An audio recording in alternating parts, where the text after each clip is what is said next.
All right, welcome into the Bobby Carpenter Show. And on this wonderful Monday, post Mother's Day, happy Mother's Day to all the moms out there. One day late. Schlegs, we know that you're up here in Ohio. I'm guessing your lovely wife is still down in Jacksonville, Florida. Yeah. How did you celebrate Mother's Day with her? Called her first thing in the morning. I already had stuff planned. She's also going to go on a trip with Faith. I'm like, that has to be thrown into Mother's Day. I mean, you can only spend so much. So there's that. There's some other things. But she loves Lindor truffles. She loves peanut M&Ms. So I got those for her. We got a card. The kids bought her flowers, and they got her some stuff too. And even wrote a dog card from our dog. She thought that was hysterical. She really thought it was funny that your dog, that you faux wrote a card. I did. I faux wrote it because it was all the things I get on her about our dogs. You know what I'm saying? So it was really from me in the voice of a dog talking about those things that I think are embarrassing that she does for them. And so that was kind of the context of that. But, they went to church, kids took care of her. You got to plan accordingly when you live in two states and you've been doing it for 2 years. So, there you go. Next month. Did you put a lot on Hunter? I mean, Hunter's the man of the house when you're gone. I mean, I do it, bro. I said, hey, man, don't forget to get your mom some flowers. Go pick them out. He passed the buck. Traveler's gift to Faith because Faith did a really nice job and got her some really pretty ones. And then Faith picked her up her own card and some other stuff that she thought was appropriate because, there was this she got a card of this dog, that had blue jeans on it with a butt, and was like, hey, thanks for passing down your jeans. And my wife has Nacetol and my daughter has posterior chain. So again, I was like, Faith, that is perfect. That is comical. That is so amazing. She would troll her mom on Mother's Day. No doubt. Why not? I mean, and of course, laughs everywhere, right? That's what you're supposed to do in a family. So no, it was really good. And even over the weekend, I've very rarely, it's been raining crazy in Ohio. Very rarely do I actually get time to do farm chores and mow and then take time for myself. You got a sunburn, so I'm guessing you did some mowing already this weekend. I did. I mowed my absolute face off to get it in before it rains again. And then I had a new bow sight I've never put on that I got from Vance's. I did that. And then I told this a long time ago, but I had buried a tire right next to my shooting range. And I was like, man, you know what? And I got this thing called the Warhammer from Swornix. It's 12 pounds, but you can load it up to 50 pounds with sand. So I went and bought play sand. Now, again, that was terrible trying to figure out ways of filling this thing with sand in a cup. It was awful, but I did it. And then I found a little routine that I'm just going to do every time I'm down here. It's 400 sledgehammer swings on the tire. And I just play, here's the playlist. Country Aaron Lewis. Rocky, do you go out in the barn? Do you have that fire going beside you? No. I wish that would be amazing. I did have a fire in a bourbon last night while I did some work, which was quite amazing.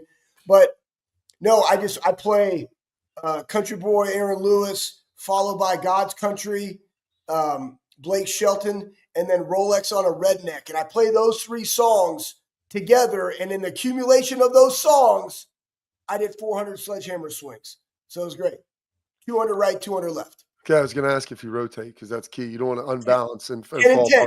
10 and 10. Courtney, my lovely wife, loves peanut butter. So but she does not like chocolate. So it's kind of a tenuous thing of what to get her. I've made her peanut butter pies for her birthday. Spoon. Well, she loves a good peanut butter pie.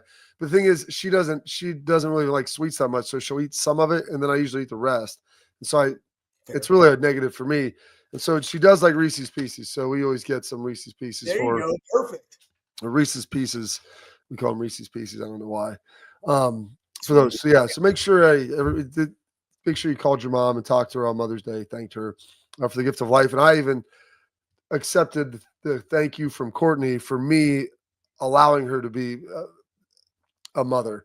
She's really the true heroes on Mother's Day are all the dads out there that help them become moms. So those are the real champions on Mother's Day. I said, you're welcome. Now you get to celebrate this day because of me. So the narcissist can always flip it back. So I'll I'll tell Steph. Did you thank Anthony for Yeah. allowing you to become a mother 18 years ago and Yeah. his role and his importance in that? Because if not, then you're just a lady. And so that was that transition that was able to occur. Another transition was happening is Jim Tressel. So after leaving Ohio State, he's done a lot of different things, and most recently, he was the governor or the president of Youngstown State. Took a little bit of time off, got to hang out with his guys, started putting together a podcast. It's all about the team. Schlegs and I have been on there. AJ's been on there. A lot of his former players, coaches, everything's been awesome. And then he was tapped to take over for John Husted as lieutenant governor. And so we'll throw this up. And I honestly, I don't think this is going to happen, but I know a lot of people have been pushing on him. But WKYC was reporting that Jim Tressel, I guess, is reportedly considering a run for governor in 2026. Now, a friend of mine said this, and you know Tress as well as I do, how he loves to invest in people and make a difference. I thought, hey, he'll love, and this is my friend said this, it made perfect sense. Like a friend of ours, Gary, he goes, he's going to love the first year of it and love leaving after the second year. But he didn't have to run. It was a 2-year term essentially for him, taking over midstream. And so be able to get out, be in his low 70s, retire, and hopefully just serve as former players, which is what most of us want anyway, is just give us your ear so you can help us solve our problems in an unbelievable way. But I didn't think that this would be the case. And I'm curious how much steam is there. Do you think there's actually truth to this, that he may actually consider a gubernatorial run? I think it is.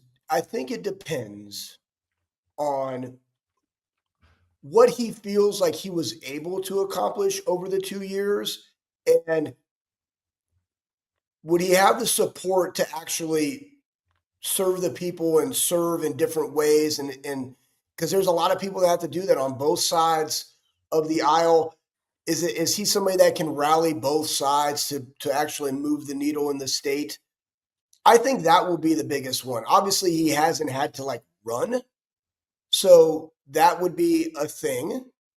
But I think these 2 years are going to be very, very telling, because if it's just constantly, hitting your head against the wall, trying to move the needle, best intentions, nobody wants to work or collaborate to get things, changed.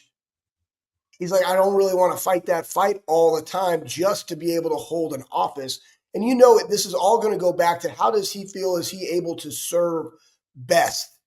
And if he's like, no, I'm not able to serve best in this capacity, just being a spokesperson would probably be able to move the needle better and be better for my health and allow me to have more freedoms. And that's probably what he'll do.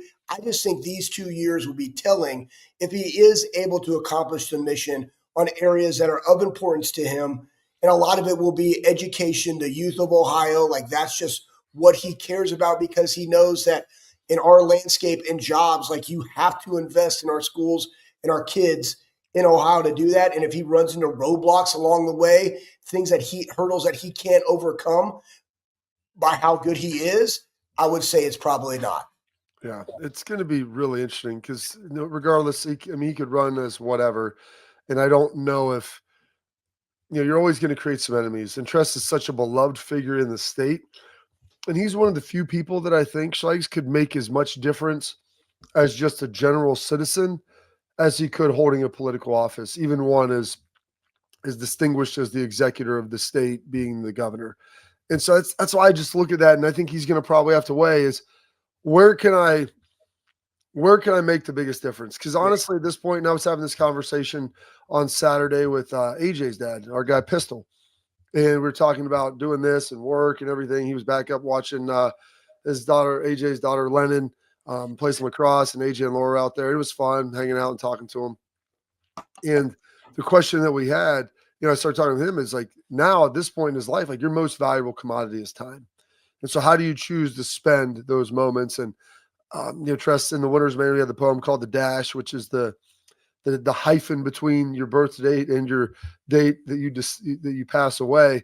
And how do you spend that? And so that's the question that Tress is going to have to ask himself. If I'm knowing how he's helped me solve problems throughout the years and ask a lot of questions, and that's probably one he's asking himself, how can I be most effective? Do I need this platform to be more effective? Are there things I can do here in this platform that maybe I could do without being a normal citizen, or vice versa, and talking through that process. And who am I going to make an impact on? And who are the most important people around me, and what are the things that I value the most? And so he's a very, very high level thinker when he goes through all of that stuff and breaks it down. I think he would be a great executive of the state. I think it would be a win for Ohio to have him in there. Selfishly, and I've said this many times, I don't want him to run for governor because I would rather have him as a consultant on my life and his players' lives than consulting to the other 11 million citizens, because I'm a selfish narcissist. Selfish. So I want him to help serve me more and not the other 11 million.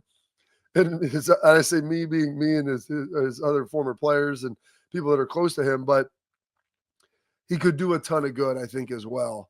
But to your point, Schlegs, like, how easy will it be for him to do that? Will there be a consensus?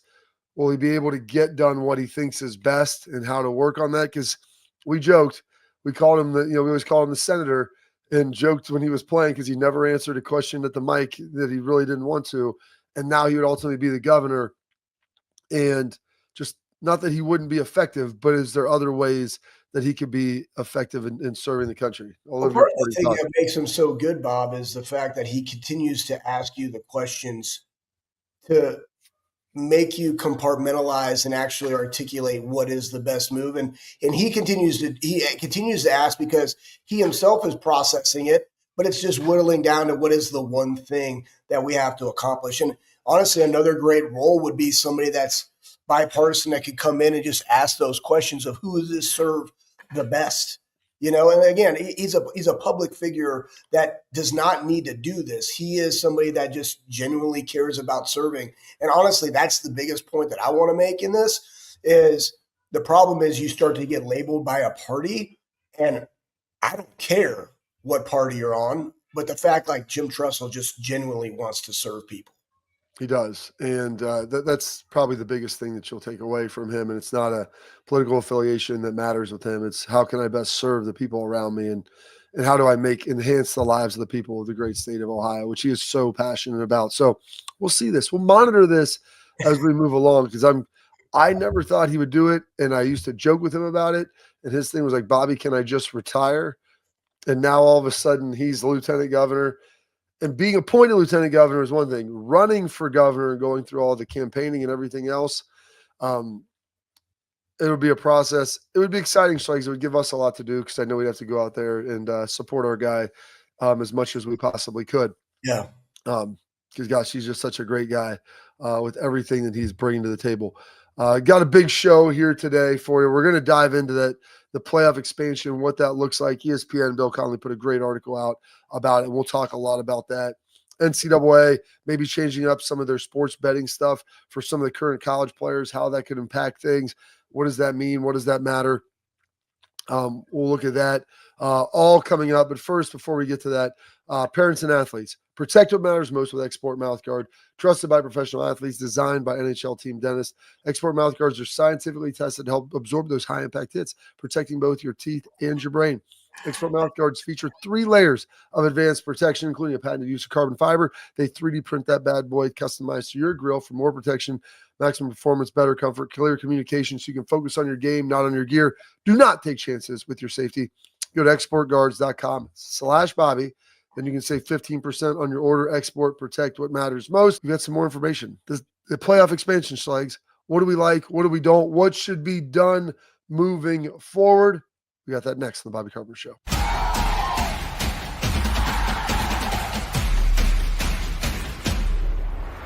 All right, Schlegs, the 16-team playoff. Yeah. By the way, if you're watching here, please like, subscribe, leave your questions, comments, everything. We love it all. We appreciate the growth of this as we continue to move forward. Schlegs, it's a BFD, and pretty darn excited about that. But the 16-team playoff. All right, Bill Connolly put this together. So playoff expansion. Everybody's assuming, we go from 12 to 16. Maybe you go from 12 to 14. I think there's a push for that. Where then you would have potentially just 2 buys instead of 4 teams having buys, and what that would ultimately look like. But first thing I think that we need to ask ourselves, because we're with this in 2025, there's not going to be big changes, but there can be some small ones. Um, the seeding process, we talked about this. Just to be clear, where are you at on how you think this thing should be seeded? Do you like the auto buys for the conference champs? That's a nice nugget, or do you think Schlegs they should just be awarded an automatic bid as opposed to an automatic buy? The big two, that's the SEC and the Big Ten, right? They won. I mean, honestly, the SEC has won a majority of the college football playoff national championships. The Big Ten has definitely stepped up its game as far as having credible teams to be able to compete. So they're the ones that are moving this. And if you go back and you look, it's kind of like, all right, we can get 4 SEC, 4 Big Ten, 2 ACC, 2 Big 12, 1 group of 5, 3 at large, whatever the case. Okay. So then it goes into me as like buys. Buys should be rewarded to the best 4 teams, 2 teams, whatever that are in. I honestly don't mind the 14 team playoff like you do in the NFL, where only the top 2 teams get the competitive advantage of a bye. Now, I say all this saying, when we go to this, we should not have conference championships. Just letting everybody know. Because that's just another game that is meaningless if, again, let's go back. Like, what is the purpose of playing your sport? It is to be the best at the end of the year. So winning the Big Ten, you can win the Big Ten regular season. That means we need to go from 9 to potentially 9 or 10 conference games with 2 outside, maybe eliminate the FCS games, but 12 competitive games, 10 conference games. And then if you win your conference or your co-Big Ten or co-SEC, that's fine. You still get a ring, but then it goes into the seeding process. And then in those, you need to be rewarded with home games, right? So to me, if you are the winner of your conference, like that's the point, right? There is no more conference championship game. Oh, I won the conference I'm in. Oh, if you are a co-Big Ten or co-Big 12, like you both are in. But if you only get 2 teams, those are the 2 teams that got in. You know what I'm saying? It's not like one can get in, one can get out. So that's why I have a problem with just the auto. It just needs to be the best 16. And if you want to have, a little bit of, well, we got to get a group of 5 and we got to get maybe some at large, fine. But the best teams have to have the competitive advantage in the buys because their body of work throughout the entirety of the season should reward them for that. So I think, but you like the 14 or the 16? Because the 14 gives those 2, probably the Big Ten and SEC champ, the highest rated teams, and they're going to get the buys. It adds 2 more pieces into the puzzle. Big Ten got 4 teams in this year. SEC only got 3. Here's the thing: like the buy, I think is a competitive advantage, but I also love the idea of always like when you win, you get to host a home game. I think the first 2 rounds just host the second round home game. Yeah, and so I think the first 2 rounds should both be on campus, especially after seeing the campus environments for that first round and how sweet that was and how tremendous it was at Ohio State. I couldn't have imagined like you would have had to go to Eugene this year, which would have stunk. But I mean, that's all part of it. And they were the number 1 seed. They were undefeated. So that would be part of their reward is, hey, you get that next team coming to see you. And so that's a big positive from that standpoint. Bob, how do they, this is my question. I asked this because I also want the money going to the right people. So in the NFL, the TV dollars that are generated for the playoffs, is that still just lumped into their sum that they all get for the entirety of the season? Yes. So that's all part of the television contract, and that goes into the player revenue split on the percentage. And I don't know what the percentage is that they split it right now. It's around 50-50. The owners get more of it. It's maybe 40, 52, 48 or 40. I only bring that up because we saw, right, last year, Ohio State, I mean, all the years, but I mean, Ohio State goes and they continue to win games, and that money then just goes collectively to the Big Ten, and it's completely divvied up. Whereas Notre Dame's goes to all of Notre Dame, right? And the only reason I brought that up is I was wondering if there was, that is, if the 14 versus 16 and what you're saying, like how would that benefit Ohio State? I mean, again, we're talking about the revenue that they were at a loss last year and they're getting it back, et cetera, et cetera. But if you do go 16, then as your seeding dictates, you then get 2 home games, right? Yeah. So Now that's advantageous. My thought was, if you did it, we're at 14. How do you get some of that revenue from that first round of playoffs back to you, or is it just hey, you won, and so now Well, you so get five, that's the thing. It's also a got $5 million. well, every conference does it differently, and so like the Big Ten has always split their bowl money and postseason money equally. So does the SEC. Like for the AAC, they didn't do that. So when Cincinnati made the 14 playoff, and when they made a BCS or a group New Year's 6 day, like they got to keep almost all of that money, and so that's a conference deal. I was talking to Tony Petitti about this at the national championship because I forgot how many shares. He's like, you for every game you get a share of that. And then that goes to the Big Ten. So he's like, we had Indiana play a game, Oregon play a game, Ohio State played 4, Penn State, I think, played 3. It's like, so whatever that was, the number, what is that? 4, 7, 1 and 1, maybe 9 shares. And then there's so many dollars per share, but that was split across the whole conference.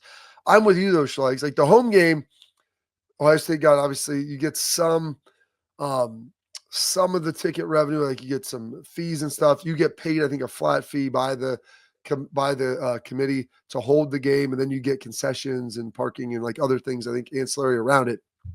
But getting that money back to the university, and then ultimately, I think that this isn't a bad thing, is getting some of those dollars back to the players, like on a per game basis. That's what. Yeah, as far as I didn't know, that's what you're alluding to. Where Well, hey, I was thinking of both, and this yeah, is where it goes back to. I just think the standard is so simple. We already have. It's funny, like at the Armory, we're launching a point system, right? You visit the gym, the facility, or you do a medical, you get a DEXA, you get points.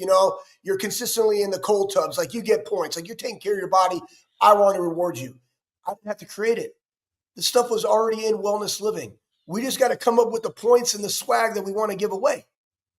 The point being is, it's already done. It's called the NFL, right? So this is why the contracts are important and one portal is important. It's like, hey, listen, you're going to play for an entire season. Here's how much you're going to get through NIL. Here's how much you're going to get through the revenue share. And when we play extra games, it's why the conference championship has to be eliminated, because now you're going to play 16. It is first round game. You will get X amount of dollars if you lose and X amount if you win. Guess what? It should also be for the support staff coaches. I'm just throwing that out there. That's not actually accurate, everybody, because most people in a college weight room are at-will employees. Boom. I know I just blew your mind. Absolutely stupid. But I go coach that extra game. Same thing. In the NFL, you get a bonus. Everybody, as a matter of fact, everybody in the NFL, coach, support staff, however their contracts are structured, they all get the same price. So it's like, boom, I get this. Now it might be you don't get to share like a player, but you get a percentage of your salary on that. So it's very, very simple. The NFL has been doing it for a long time. All we have to do is say, there's one portal, your contract, here's what you get from NIL, here's what you get from the portal. When you go to the first round, here's what you get if you lose, here's what you get if you win. Here's what you get if you lose, here's what you get if you win. And if you go all the way up, you can actually accumulate this much, and it's across the board. Like not like walk on or not, like whoever is on your roster, that's what you get. You can budget and forecast that out, because you know what you're generating from the games being hosted at home, and also what you're getting from the other bowl games as you incrementally go up and win in the tournament. It is so simple. I just don't understand why people just don't copy and paste that, because it works. It does work, and there's other examples with that. There's a lot of other issues that we have to get into. Bill Conley had a number of things that we could put down, so we're going to dive into some more of those. Automatic bids for conference, sure, but how many should you be getting? We'll talk about that next on the Bobby Carpenter Show.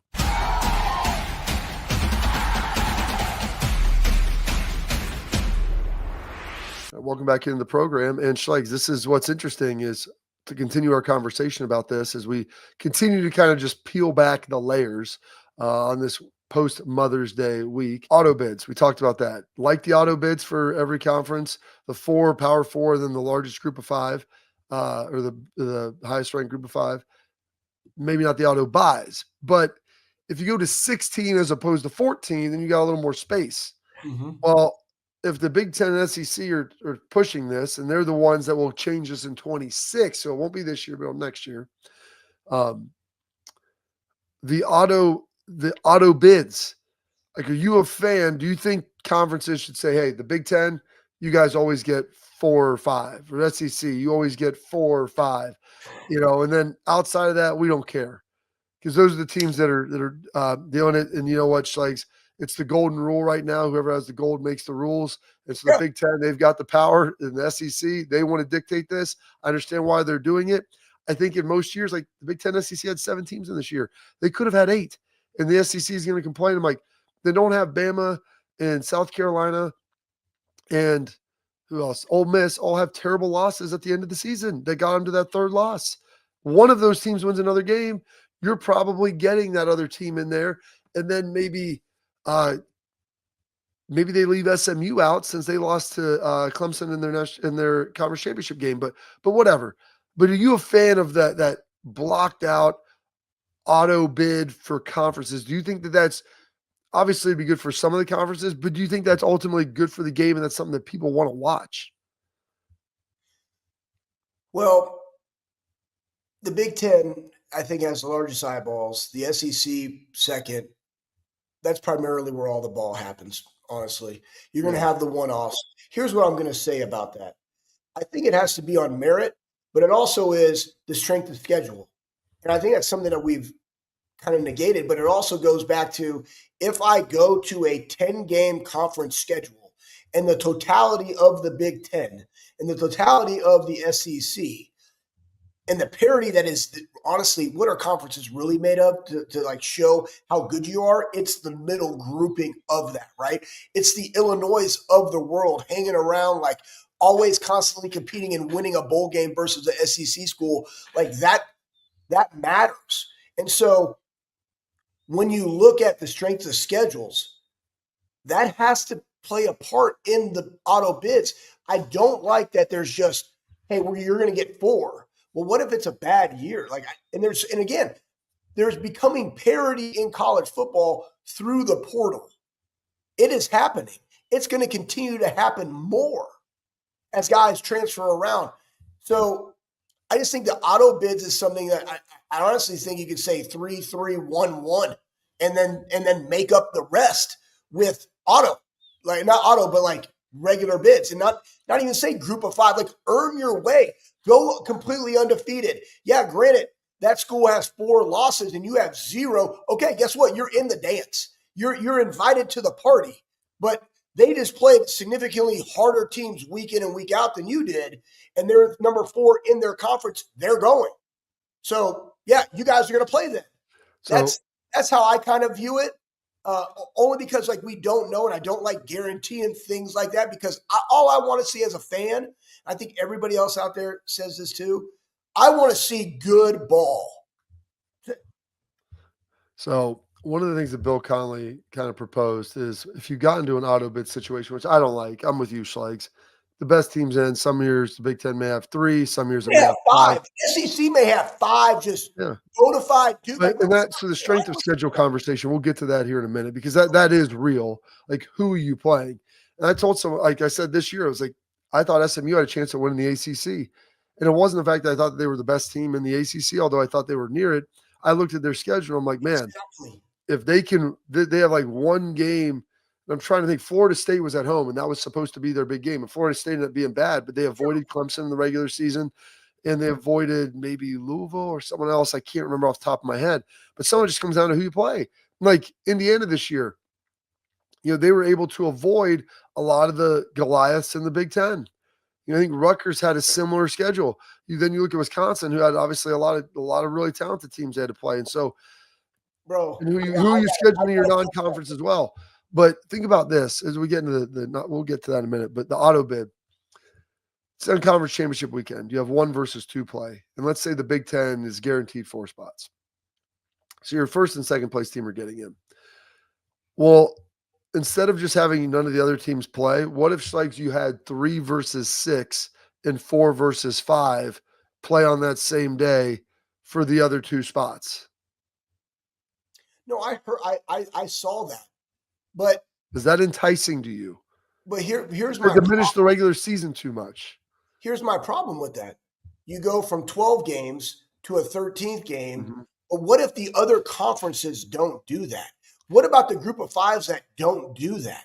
What about, like Notre Dame? They're not doing it. They're not even in a conference. Yeah, they don't even have the 13th. So yeah, there would be there's no So room you for that just for them you at all. just added another game of physicality, right? It's why all those teams in the NFL want to be the number one team in their division or in their, in the conferences, because they get the bye to like restore their body, and they got one less game to win. I think this is another thing too. Winning is hard. It is so freaking hard, man. And I know you guys, a lot of people like never have played or have coached at the level. I've been very blessed that I have coached and played in college and in the NFL, both coach and played in the NFL, coach and played in college. Winning is so freaking hard. The margins are very, very thin. And when it's good on good, man, and just now you're adding another game just for that. My thing is, have a badass regular season, bona fide, and then let the chips fall where they may during that. Win those games, and then based off of that you're in, and then go play. Because now you go from 12, you can potentially play 16, right? 4 games, and that's it. Now the real thing would be, how do we want to do it for the teams that are eliminated in the next round? Do we want to add another? Like, do we want that to be like the bowl games? Like, as people continue to move forward and say that, oh, we're going to get 14 games in, or we do want to, does that make sense? Because we want more bowls and fills because we've now shrunken the validity of the bowls by adding more teams, right? In home games, which I think we should have. So how do we want to fill all of those buckets and generate TV dollars? Like, do we want those teams that lost to then create matchups? Because matchups are what sell, and put them on the bowl sites. That's kind of like moving forward, as opposed to just having, 3 versus 6 and 4 versus 5 to see who gets in, Yeah. It's pretty interesting. There's a lot of options out there. We got a lot more that we can cover with it. We've also got some other stuff that we've been talking about in our headlines that'll be coming up next. But first, because 1 versus 2, if they lose that game, can't fall below 3. You know what I'm saying? That's part of it. Yeah, you should not be penalized for losing to the top-ranked team or losing to your conference champ. You should not fall below 2. 1 or 2 should always be 1 or 2. Bob, like, we've seen it, man. They might be like, like, this team has 2 losses and this team has 1, and then they lose, and now they each got 2. You know what I'm saying? It's like, well, now I got to bump. Like, oh yeah. Believe me, I get it. Listen, there's no perfect formula here. I want to tell you about our friends over at Backer. Great new apparel company. That's bckr.com. Backer, premium Buckeye jackets and hats. They got unbelievable stuff there. Their products, they're going to be better than anything else you found. I was wearing the windbreaker this weekend at my kids' lacrosse game again. I was actually playing golf with it on Friday at Joe Burrow's golf outing. It was perfect, lightweight, feels good. They're a premium product, premium quality. The pricing is going to be premium with that, but you're getting what you're paying for. The value is there because of all of the high-end quality. It's like that high-end hunting, skiing, fishing, golfing, that apparel, and now it's branded up. It's Buckeye. You wear it to the game. You feel good about it. So go check them out, Backer, bckr.com, and a portion goes back when you buy it at backer.com to the student athletes at Ohio State. When you check out, use promo code Bobby, all caps, and then Mother's Day is come and gone. We got Father's Day coming up. There's birthdays, graduation presents. Go check it out. Use promo code Bobby for that free expedited shipping to make sure you get your great gear. We got our headlines coming up next.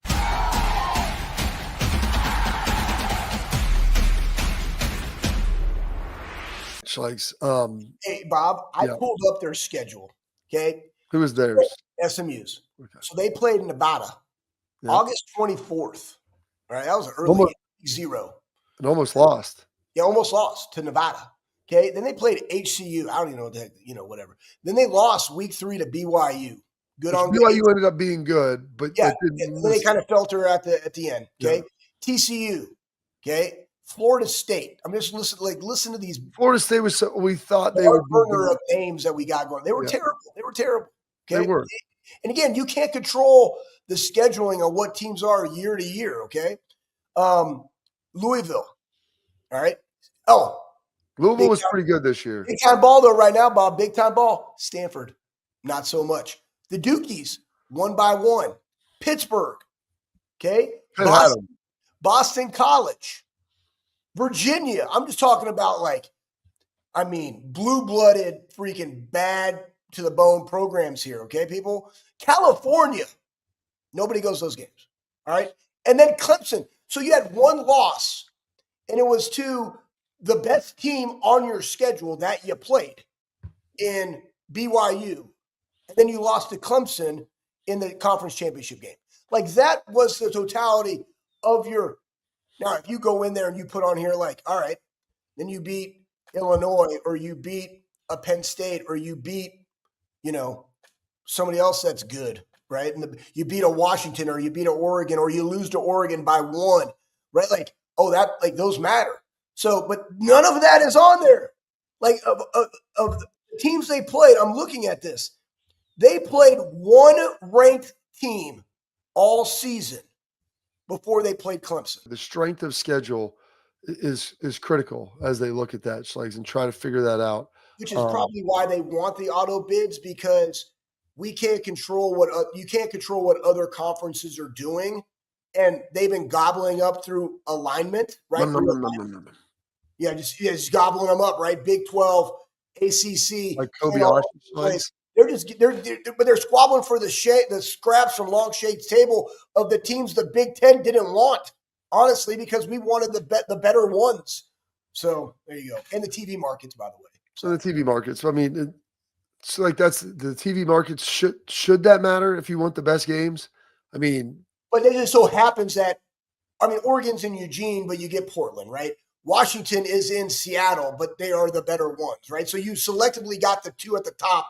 The UCLA, USC needs to come up, but you got the LA market. So you got the two. You got the 2 for 1, really, that you wanted. People care about. The thing is, like, you get that market, but do people care about it in that market? Like, but the density of that market is so vast that you're pulling in ones that maybe just care about college football, and that's a hard city, anyways, because it's like Pittsburgh. That is a pro town. It is. LA is a pro town. Dallas-Fort Worth, man, yeah, it's huge. It is a pro town.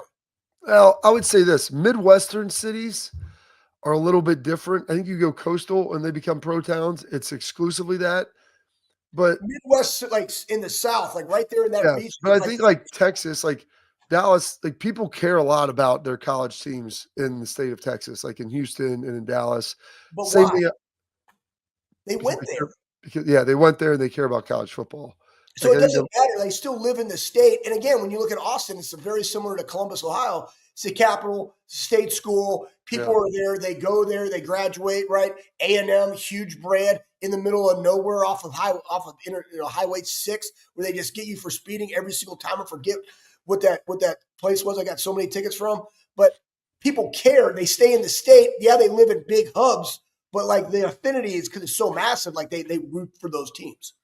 Yeah, I get it. I appreciate it. Like, I had a lot of other stuff that I wanted to get to with this, but I mean, we haven't even broken down all the things. So we'll continue to do that throughout the week, folks. There's some gambling news and some other things as well. We've got some tailgate talk coming up. But before I want to tell you our headlines, they're brought to you by our friends over at Lake Spur Marketing.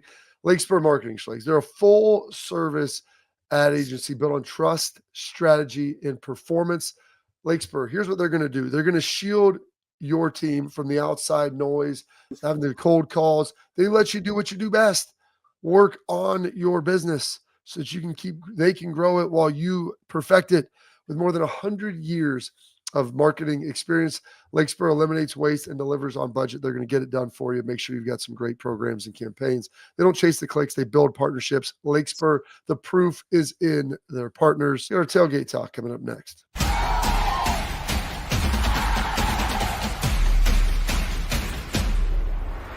It's interesting. Our tailgate talk brought to you by our friends over at Real Truck. Go to realtruck.com and bring your truck, Chief or Bronco, to life. Schlegs. It's nice out, so you want to get that Jeep, get the top down, go cruise around. I have been using this bed slide that I had put in the back of my truck. I use that thing all the time, and I was at that conference the other week. And I'm just telling you, man, it's a bed slide. It is like bolted to my bed, and I had to take the rails off the side because like things are bigger. But like I literally can pull out 2,000 pounds. So I brought a leg extension machine that I me and my buddy Jeff like happened to like get in there, and I had it all the way out, and then I just slid it into my truck, the whole thing, and it just slides in, and then that way I can pull it out. Like, oh man, it's amazing. And then pulling it out sounds like a pretty great situation. So for you, we had a lot of great comments off of Friday's show with some of the different things that were going on. We talked a lot about some of the Michigan cheating scandal, paying of players, different things. The Michigan scandal and everything that's going on there. Seek Nayag had a pretty interesting comment. He said, the one thing I think the one piece of the Michigan cheating scandal that people are missing is confidence.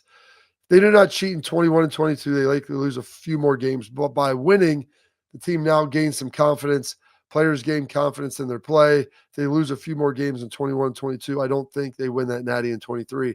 And I do not disagree with that. Momentum is a hell of a thing in college football. Like, it is very important. The younger you are, I think the emotions and things are even more critical. And so with college, it's a bigger deal, I think, than in the NFL. But obviously, I think that's something that people are probably kind of glossing over, is they're able to get that confidence, that momentum back. And and that confidence also goes into play calling, people, right? I mean, not just for the players, but that you and I have said this, and people. And I did not like the arguments of, well, you make those calls from watching film, but yeah, that's why I study film. When I automatically know that it's going to be a run in or a pass, like, Bob, it is a competitive advantage if you know and you play defensive end, which you did, outside five technique, and you know that like. I don't have to set an edge on this, and I am literally just thinking about what move I want to do. It's the quick hesitation, like that slight hesitation from run to pass allows you to be better.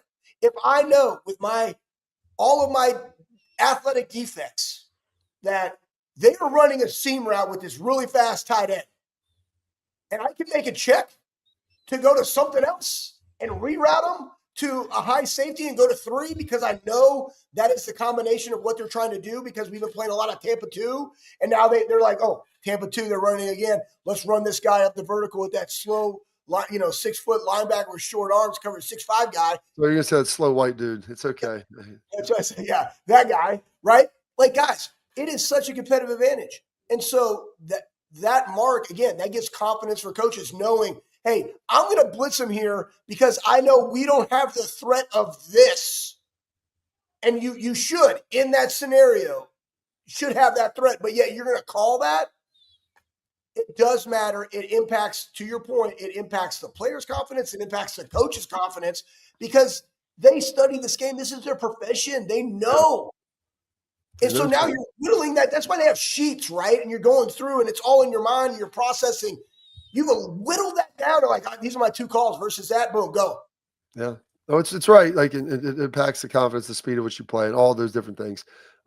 As we've talked about. All right, that's the end of our tailgate talk. We got a lot of other great comments. I'm going to get to some of them throughout the week. It was only about not a ton of comments on the show, but they're all very succinct and all very well written and very insightful. So we'll get to. We got good viewers and listeners, Bob. Yeah, we got some of the smartest people out here listening and watching. So thank you. We appreciate it. And we'll come back up and we'll wrap up the show.